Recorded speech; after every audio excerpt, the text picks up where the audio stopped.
Hi, guys. We are your hosts, Lori. And Shenisse, certified spiritual life coaches. We're so glad you're here.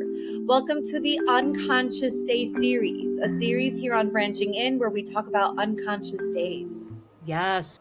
And this is part 2. And today we are going to talk about what pulls us into unconsciousness. So, Shenisse, let's first start by defining what unconsciousness is. Yes, absolutely.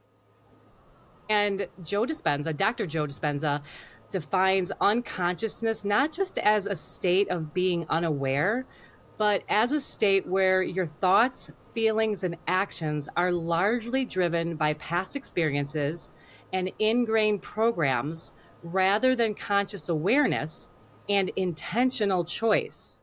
Oh, I love that definition. That's such a great one.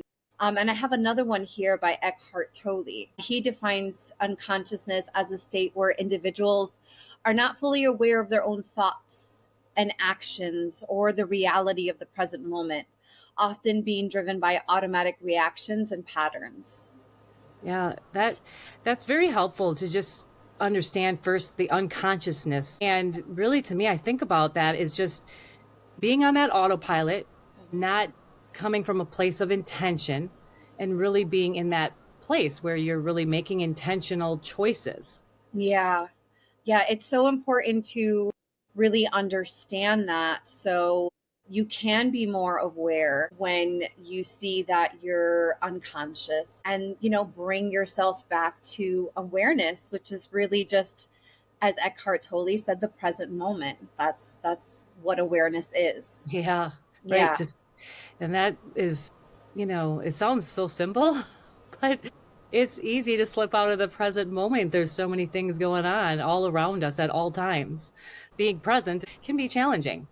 Yes, it was so helpful to understand for me that a lot of the unconsciousness it's happening in my mind. So my mind is always living in the past or living in the future. It doesn't like the present moment so much, Yeah. and so it's just bringing my attention back to what's happening now. Like when I'm washing dishes, just focusing on the dish, being present with the dish, whatever it is that I'm doing, like really using my senses to hear what's going on around me, to feel what's going on around me, really has helped me become more present and more conscious with just my regular day to day. Yeah. I love that. Yeah. And for me, I was thinking about that as you were talking, when you're talking about just, you know, what you're feeling, what you're hearing, And everything to smelling. kind of keep you present. Like for me, I do yoga and I know you do as well, Shanice. Yes, I love yoga. And that is also a practice that keeps me very present. Really, I mean, I'm literally thinking of nothing. I'm really right there in my body, very present in that moment. And nothing is, that is one practice that really I have grounded into, that it just keeps me very present. Yeah. And taking that yoga, as they say, off the mat and bringing that practice in everything you do as much as you can possibly throughout your life is so helpful to be in that state of, consciousness. Yeah. So, Shanice, so let's go into, there's so many different ways that we are pulled into unconsciousness. And I think we should start with just one of the ways that I know we are both pulled into unconsciousness is limiting beliefs. Yes, that's such a big one. Oh my goodness. I mean, that determines everything, what you believe, especially if those are unconscious limiting beliefs, you don't even know that that belief is in there and it's kind of just running on autopilot and it's dictating all of these things in your life and you have no idea. So that's a really big one. I'm glad we're Yeah. starting there. Yeah. So, yeah, Shanice, one of my limiting beliefs is that I had to stay in relationships at all costs. And really, that's because I was completely unaware of what boundaries were.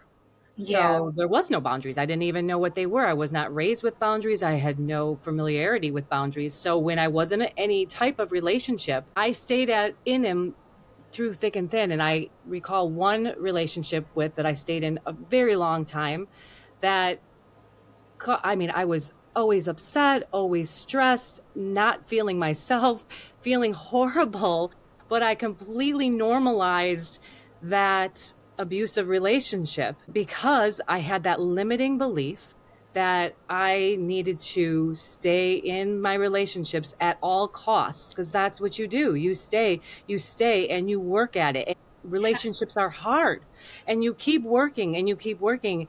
And I didn't pay attention to how I was feeling. I was completely unconscious. That limiting belief of that relationships are hard and you stay at all costs, that limiting belief kept me very unconscious. It kept Yeah. me very unconscious to like the definition of having intentional choices, because obviously it was not my intention to feel miserable, Yeah. but it's just kind of the byproduct of having this limiting belief.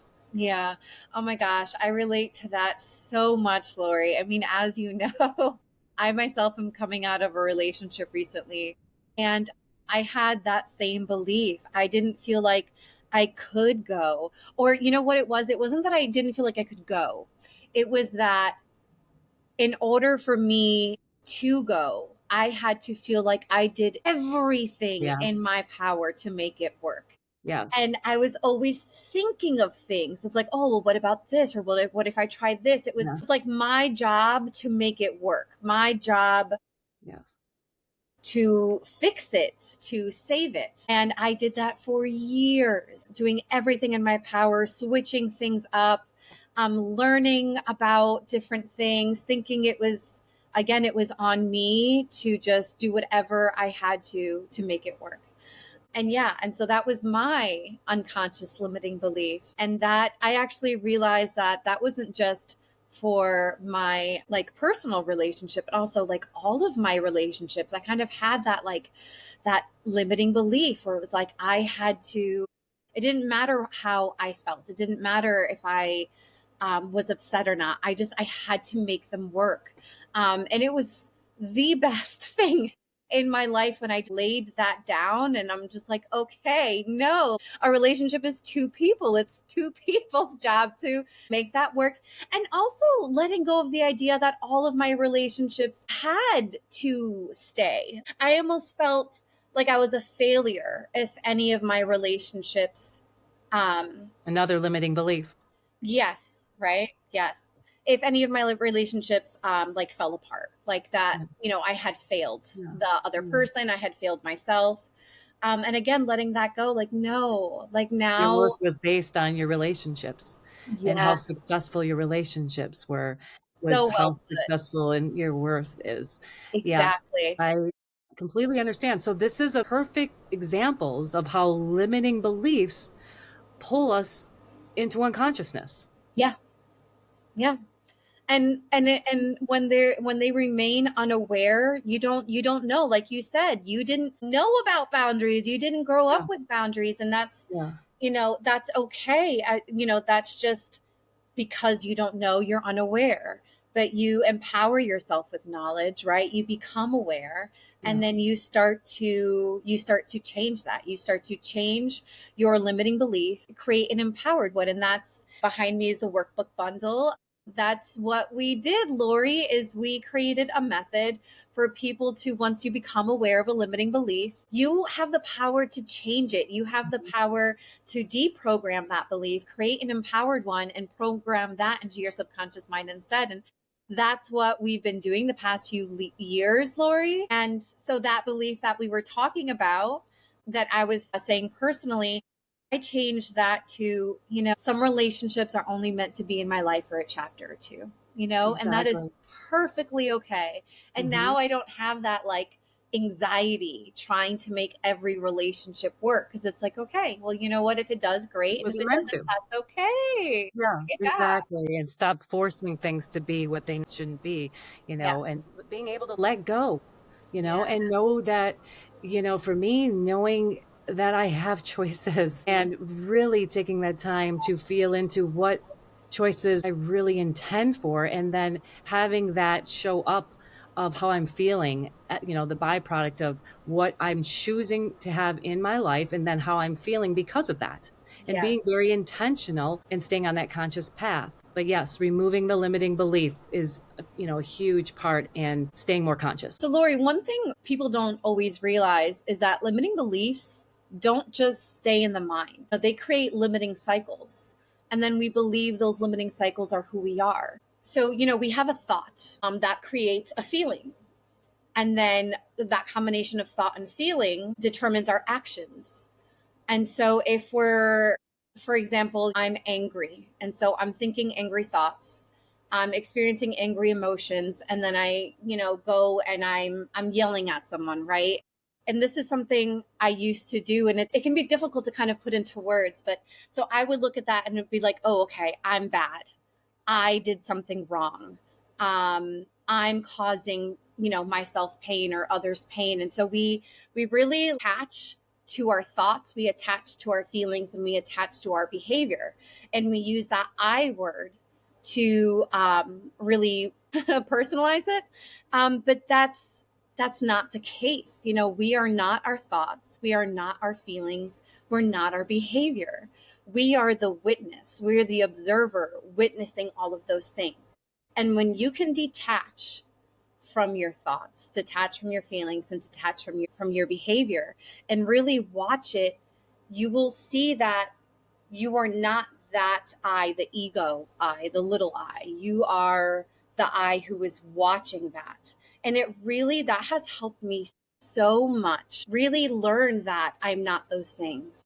Yeah, I find that I Really, don't take things as seriously too. yeah, and really Detach. identify instead of identifying with that, I identify with the consciousness, with the observer, with the witness who is watching my thoughts, watching my feelings, and watching my actions. And that has been for me the thing that has really helped me break those limiting cycles more than anything else. Because if Mhm. I'm watching, I'm creating space between me and what I'm doing. And that space, the more you do it, the more space you create. And the more you're then able to, instead of react, respond to your environment, Yeah. to your thoughts, to your feelings. So what you're saying, Shanice, is what pulls us more into unconsciousness is being so attached to our thoughts, our Hmm. feelings, our actions. Yeah. And by creating this space and really rising above that and Hmm. being the observer Yeah. and not being lost in your feelings and actions, and rising above it and just being the observer and just observing with no judgment, no anything, just observing. Exactly. That's important. The no judgment. Yeah, just watching from above and observing, and oh, this is what's happening now, and oh, this is, and really working with that, letting go of that attachment to all of that will also bring you back to consciousness, because this limiting cycles of doing this, like you said, it keeps pulling us back unconscious. Yeah. Yeah. And watch your thoughts, watch your feelings, watch your actions with no judgment. And I feel like that final part of the puzzle piece that really kind of just brings it all together is love.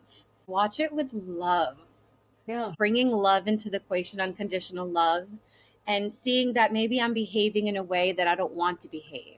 But I'm going to not judge my actions. I'm going to love myself anyways. And I'm also going to self parent the ways that my parents responded to me in those similar situations, because these cycles are learned. And so we need to be compassionate with ourselves. And so self-parenting that, grieving the way that I experienced it, and then choosing to do better next time. Yeah. And the more you do that, the more you just keep coming back to yourself with unconditional love and understanding, creating space between you and your behaviors. The more you really truly are regaining your power and are able to break those limiting cycles.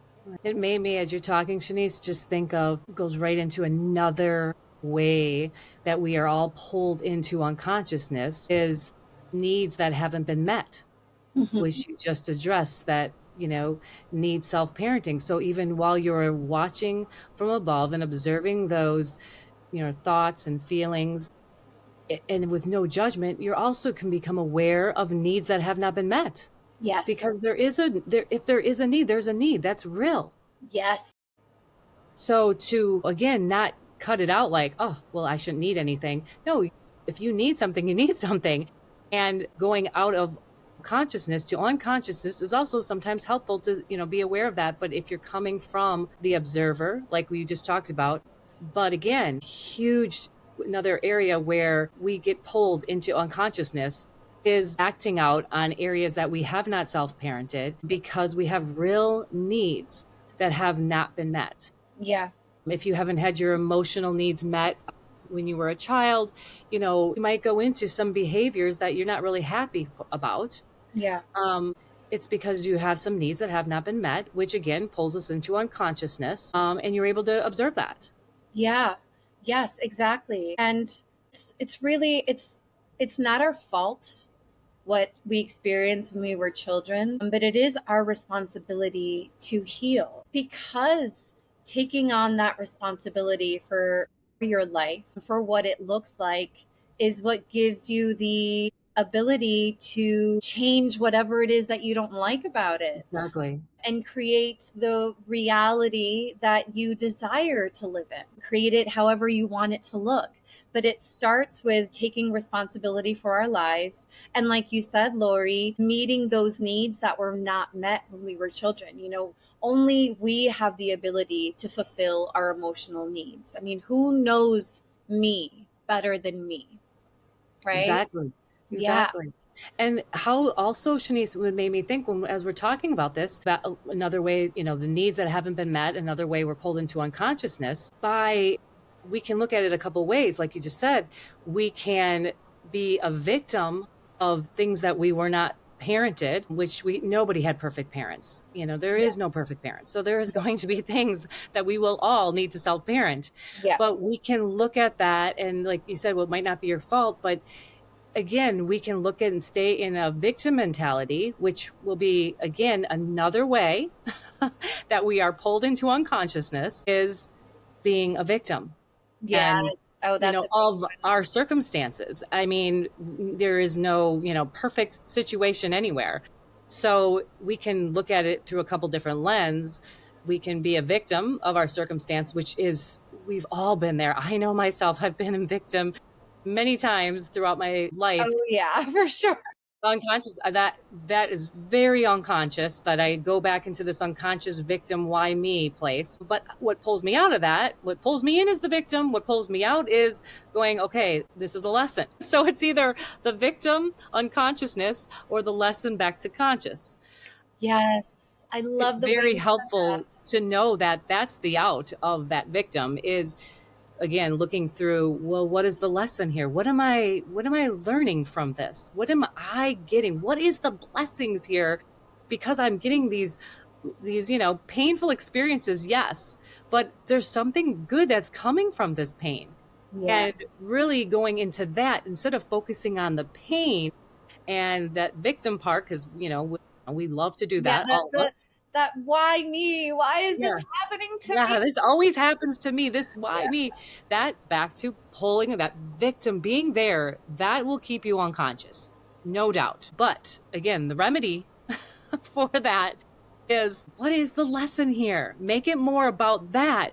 Take yourself out of the equation. And again, not attaching, like we talked about earlier, that we are not our thoughts, our feelings, our actions, and step aside and be more the observer through that, which will help you look better at the lessons. Yes.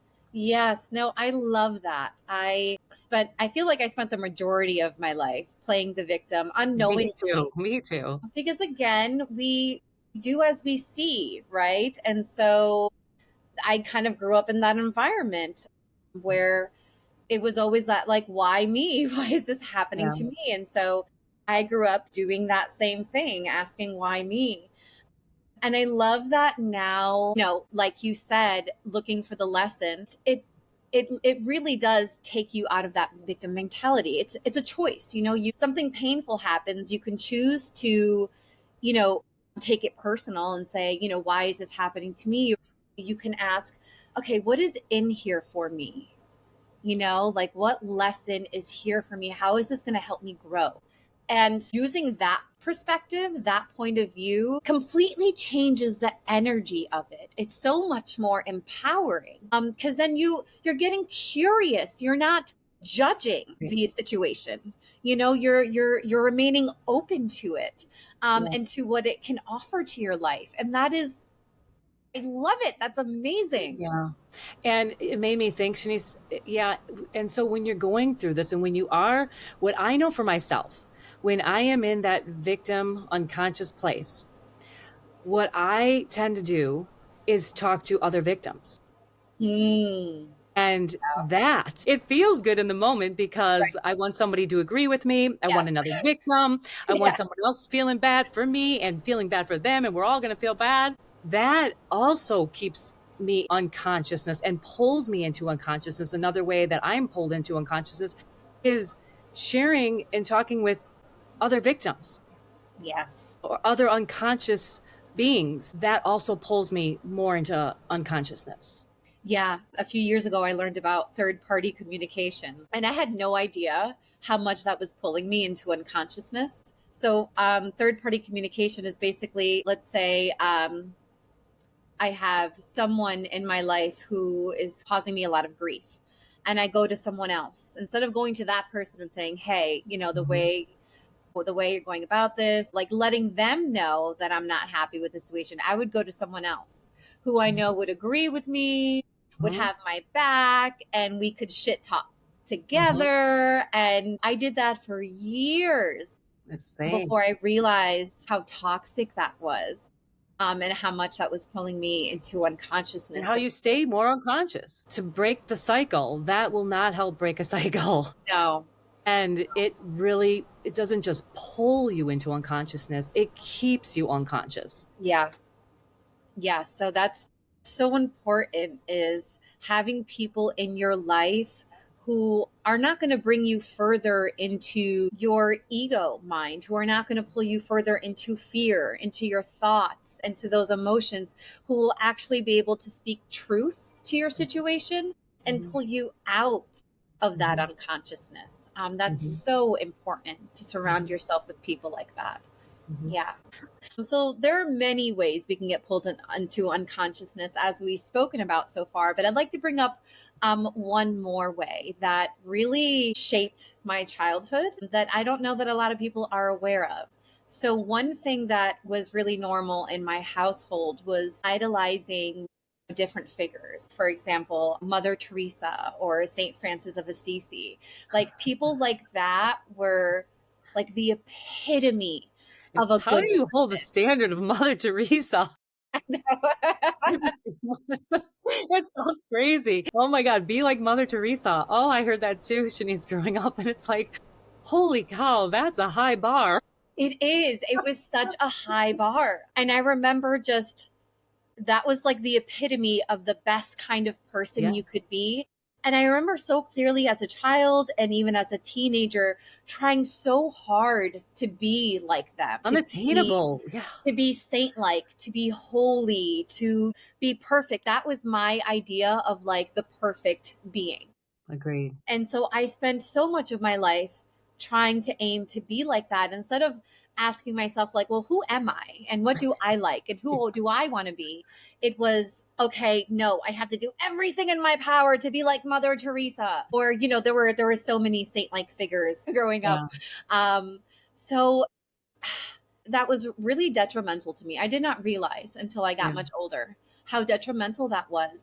It was unconscious too. Yes. It was an unconscious program going on that you didn't even know that you were literally you were idolizing something and trying to be something that you weren't, but you didn't even know what that was. It was just a playing, it was on Yeah. autopilot. Yeah. Yeah, I had the same exact experience, Shanice. Yeah.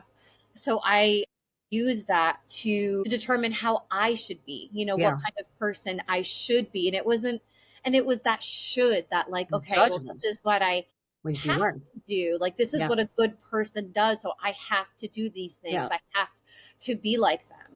It wasn't your intention. It was coming from someone else's intention because Mother Teresa that was her intention. And that's Yes. beautiful. And Yes. there's nothing wrong with that. Yeah, it's wonderful that Yeah. she chose to spend her life that way. Yeah. But the detriment is me trying to be Fill like those someone shoes. else. Yes. Yeah, Instead of figuring out who I am on my own and what I exactly. wanted my life to look like for me. Yeah. So that was one thing that really pulled me into unconsciousness for a very long time. I think that's true for so many people because I even know with my children growing up, I was very paid attention to who they would idolize and be very aware of that. So to really not have them go down those paths, Yeah. because again, just what you're saying, it's unattainable Hmm. because you're not them. And that creates a lot of back to comparing, which Yeah. is another way to throw us into unconsciousness, and Yeah. judgment, another way to pull us into unconsciousness. We go down that path, we go down that cycle, and it's very harmful. Yes. So that's one thing, and it's very easily done. It just automatically comes in very unconsciously. So just to kind of be aware of that and tune in to have choices and more your intentional choices. Yeah. And that taught me such a wonderful lesson because now I don't idolize anybody. Like Yeah, nobody. I have people I admire. Like we began this episode with Joe Dispenza and Eckhart Tolle, and I admire them both so much. But I don't idolize anyone. yeah, I no longer see anyone as above me. yeah, We're all on the same equal ground, and yeah, we are all one. And there's no one above anybody else or below anybody else. yeah, And that just has led to a much better quality of life for me now that I don't compare myself or idolize anyone. yeah. Um, yeah, it helps me to stay conscious. And I think, Shanice, I know we talk about it a lot on our episodes, but part of that journey of not, having the need to idolize anybody or put somebody on a pedestal is the self love. Yes. You really love yourself so much. And I, that you're fond of people and yeah. there's wonderful people all around, Oh, but yes. you're not trying to you don't idolize them, you're not trying to be like them, Yeah. you love you so you can be Yes. you, which is Exactly. very helpful to pull us out of unconsciousness. Yeah. All right, Shanice. So to wrap it up, in this episode, we defined what unconsciousness is and the many ways we really do get pulled into unconsciousness. Yes. And if you'd like to learn more about us or check out our products and services, you can click the link in the description. And that's it for this episode. Thank you guys for listening to Branching In with Shanice. And Lori, join us for our next episode, and we post every Friday. See you guys then.